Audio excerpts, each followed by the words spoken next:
Alrighty. Selling yourself like a boss, crafting memorable answers that showcase your achievements. This is an extremely important video and presentation. One of the most important in this whole course. Uh, Super important skill to learn and to master. It'll serve you for the rest of your career. Um, I don't care if you go into tech sales or not. Getting a job interview and then selling yourself so damn well that you just completely obliterate the hundreds of other hungry candidates out there. That's what you want, right? And in fact, that is a prerequisite to having a lot of money in your bank account. Because if you can sell yourself, then people are going to buy into whatever you ask or whatever you need. Selling yourself, look, I don't have to, ram this idea into your head. It's pretty much a fact. You can't ignore it. You must know how to sell yourself in all areas of life, and that's really what this presentation is all about. And to the right, I have obviously Martin Luther King. I have a dream speech. The reason I have this here is because that was a memorable speech. There's a lot of interesting catchphrases in the speech that people can still remember to this very day. So how can you become memorable as well in your job hunt so that you can put money in your bank account, put food on the table, buy the car you want, home, whatever it be. Let's get into it. So I'm going to go over how to structure your interview answers, how to weave in achievement focused answers as well, and the wrap it up in a bow technique. I'm going to give you some examples of what a successful interview answer looks like, and then you can turn off your computer and go on a walk and do your thing, whatever. So before I get into it, I really want to hopefully give you this epiphany about really what's at stake. What is a job interview, really? A job interview is a sales meeting. It is a business meeting. There's no question about it. And you are the product. So you are there to sell yourself. You are there convincing them to pay you and not pay someone else, right? There's only a limited amount of open opportunities or open roles at this company or on this sales team. They can't just go and hire everybody. So how can you convince them to hire you, to give you money? And so if you don't sell yourself well, you just don't get the job. Sorry. It just is what it is. But of course, I'm assuming you're listening to this because you want to win and stand out, and so you're in the right place. Just a quick intro. College students, even people who are experienced, interviewing is a nerve-wracking experience, period. A lot of people just don't even approach it from the right mental state. They psych themselves out, they ramble, they talk nervously, they're anxious about the whole thing, and they end up not selling themselves well. It's a nerve-wracking experience. Hopefully through this course, by the end of this course, you've overcome that anxiety, and I think I could really do that for you, where you never have interviewing experience anxiety ever again. Period. Um, Being able to explain yourself and talk about your past experiences in a way that seems impressive is really the name of the game here. It's not just about talking about yourself and your prior work experiences. It is about vividly painting the picture for people who have never met you. You have to understand during these interview processes, they're interviewing dozens of other candidates just like you. You're not the only one they're chatting with. How can you stand out and be memorable? And by the way, you only have 30 minutes to impress them. So how this, interviews really, like, all odds are stacked against you in a way. It's unintentionally designed that way, and it just is what it is. That's that's the game that we're playing here. So how can we impress them and leave a lasting impression and stand out and completely obliterate the competition, even though we only have 30 minutes with them, even though it's their first time ever meeting with us? We have to be able to package all of our work experiences and prior experiences and achievements and package it in a way that is easily consumable and memorable. And most other candidates come across bland, boring, and unimpressive. They don't follow any of these techniques or any techniques at all. So you will know how to answer, or exactly how to sell yourself eloquently and with ease after the end of this presentation. It's a universal life skill and no cap. So let me take a quick sip of water here. Structuring your answers, beginning, middle, and end format. Look, a caveman can do this, okay? A kid can do this. This isn't difficult. Yet people mess this up all the time. They ramble. I have interviewed candidates, and I've interviewed really smart people that, on paper, when you look at their resume, these guys are top performers. They know what they're doing.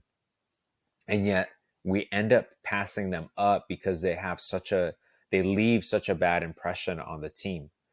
And we just can't risk it with someone that comes across poorly and who really doesn't convince us. We can't take that chance. And so there's a lot of companies that feel the same way. They just look, they've got 4 open spots on the sales team. They're open to hiring somebody that doesn't even have sales experience or tech experience, but they don't want to take stupid risks. And if you don't know how to structure your answers, guess what? You're going to come across uh, in a non-optimal way. So how do you structure your answers with a beginning, middle, and end?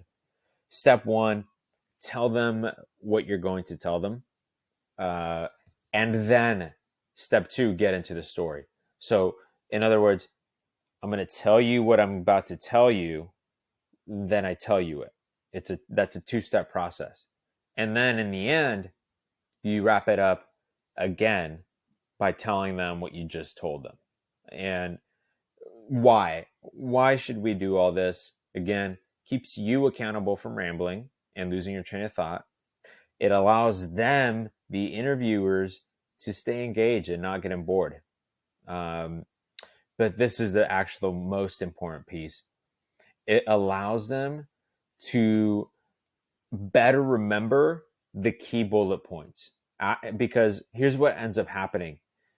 After the meeting, after the interview, what they do is they fill out a sheet on their computer, and basically grading you and leaving comments about your answers, etc. And everyone is doing this because at the end of the interviewing process, you typically have interviewed with 4 or 5, maybe even more people. And so all these people regroup at some point after the job interview. After they've interviewed all the candidates, they regroup, have a long 1 hour, maybe 2 hour meeting, and discuss who they're going to give offers to. And so this meeting, this internal decision meeting, can take a few days.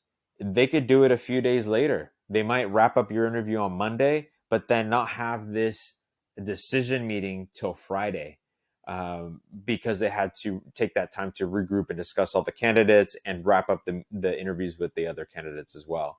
And so you want to leave them with key bullet points that they can quickly write down and then have them memorable on their spreadsheet when they regroup internally to have that decision meeting.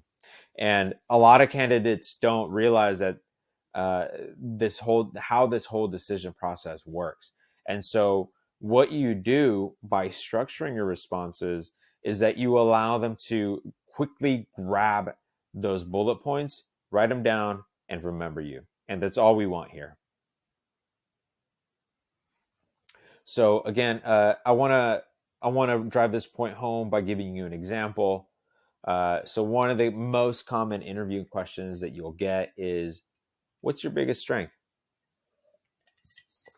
So here's the format in play. Great question. My biggest strength is my growth mindset. Let me explain. So notice that right there, I just told them the answer. I basically just I told them what I'm going to tell them. Hey, I've got a growth mindset. When I was struggling at my previous company, I had a chat with my manager about my performance, um, and at that point in time, I knew I was super anxious, and I left that meeting knowing that, hey, if I don't step it up, I'm going to be in trouble. So what I began doing is listening to the top performers, listening to the call recordings, but also joining their live meetings. And then I'd also meet with them one on one to learn best practices from them. And after a few months of doing this, I managed to improve my close rate by about 10%. And in the end, I hit my quota for the year and actually ranked top 5 on the team. So, just a quick, basic, simple story, nothing crazy, beginning, middle, and end. Really, it doesn't even have to necessarily be beginning, middle, and end, as long as it's a linear story that follows a clear path and isn't convoluted with random noise or random details that have nothing to do with the story. So beginning, middle, and end is really me telling you just keep your answer focused. Um, and then again, step 3, you wrap it up by telling them what you just told them again. So yeah, that's an example of what I believe is my biggest strength and how being coachable has helped me accelerate my career and be one of the top performers. Boom, that's it. Beginning, middle, and end. Tell them what you're going to tell them, give it to them, and then tell them what you just told them. Here's one of my favorite things to do, and I think one of the most powerful things to do. You have to know how to weave in achievements into your interview answers. This displays that you are someone that's results driven and who talks. You have to know how to talk money and talk achievements and talk impact. That's what a sale is all about. Remember, you are selling yourself here. You are the product. So how can you add value? You have, by answering the interview questions with achievement focused answers, you are essentially and effectively selling yourself. Uh, so a quick example would be, instead of saying I increased sales, you say I increased sales by 20% in my first year. And it gives a lot more concrete data, and it really paints the picture of how large your impact was, as opposed to just saying, oh yeah, I did work here and there. No, I increased sales by 20%, dog. Way different. So how do you do it? I call this the air technique. Um, you must be able to talk about yourself and your previous work experience in a way that highlights your wins. So the AIR technique does this: action, impact, and result. AIR. So you can do this really easily with anything you talk about. Um, Basically, what you do is you talk about the action that you took or the situation or task that you completed.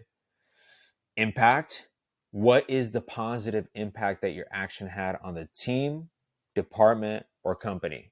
Examples include, more sales, lower cancellation rate, more membership signups. There's Think about the positive impact that it had on the team. And then the result. Result is really just the number, the quantity. You want to quantify the positive impacts that you had on the team. So percentages, dollar values, any metric that you can use, you want to weave these into your answers. You can also use awards as an example. So, saying something like, and yeah, basically all these sales, this increase in sales led to me getting a promotion, led to me being employee of the month, etc. Quick notes here, though. It is perfectly okay and ethical to boost or amplify your achievements a little bit. Sales is sales. Again, you are selling yourself here. You're selling the product. And it is totally okay to exaggerate it just a teeny tiny bit. There's nothing wrong with saying I increased sales by 20% when really maybe it was like 15 or 10%. Or I increased sales by $10,000 when maybe it was like $7,000. You get what I mean.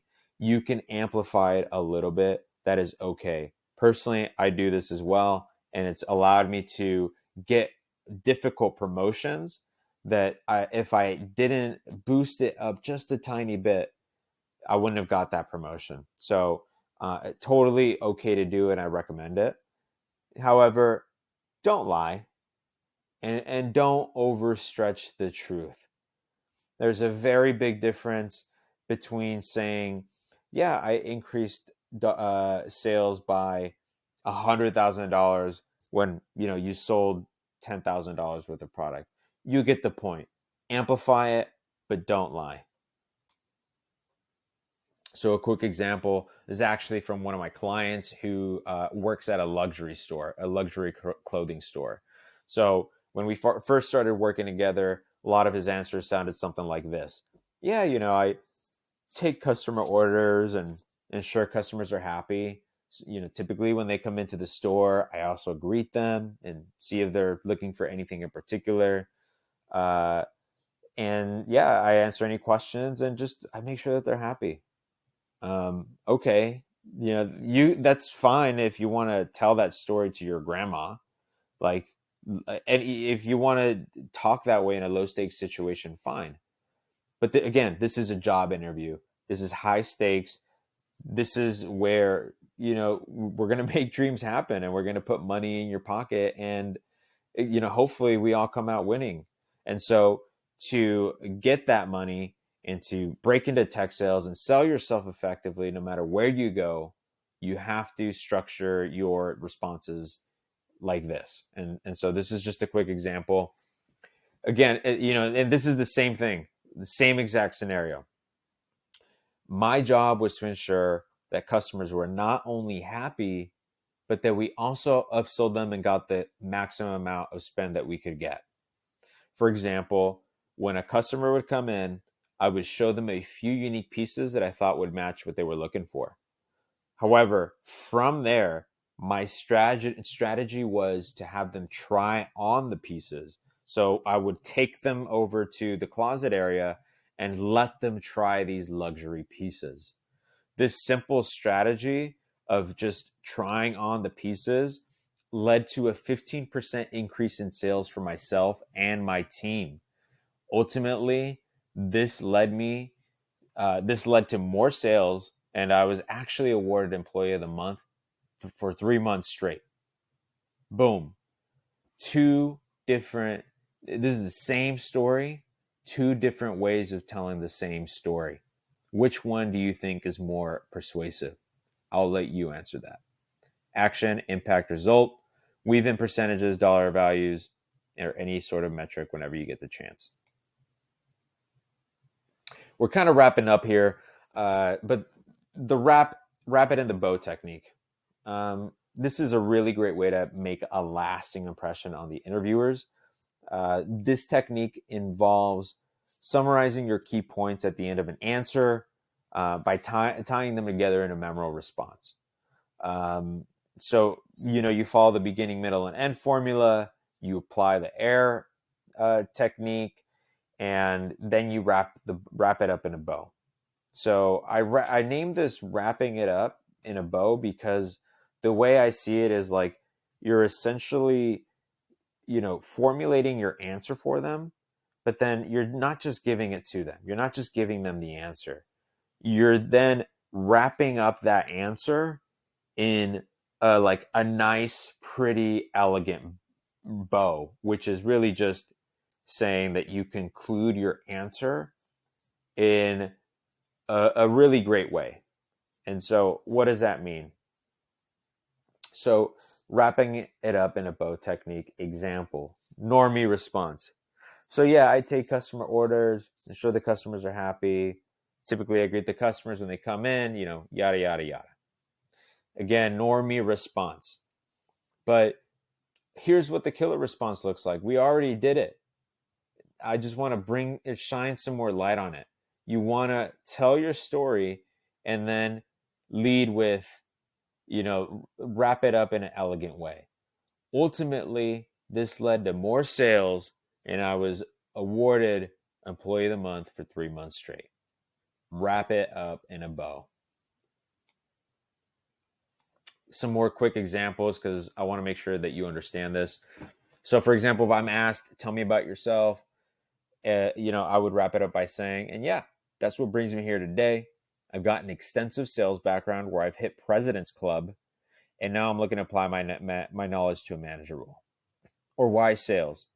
And that's why I'm choosing the career path. I've got a strong background in customer service, and this has led me to have hundreds of dollars in referrals where I currently work. Now, what I want to do is bring in even more revenue for myself and my company by pouring in this excellence and applying it to tech sales. Or why this company? And yeah, that's why I decided to pursue this opportunity with your team. You have a strong product. You clearly beat the competition. And I love what the CEO has to say about taking action against cyber criminals. This aligns perfectly with my interests too. So, in other words, you're essentially just bringing the point home by summarizing it in your answer in an elegant way. That's it. Don't overthink it.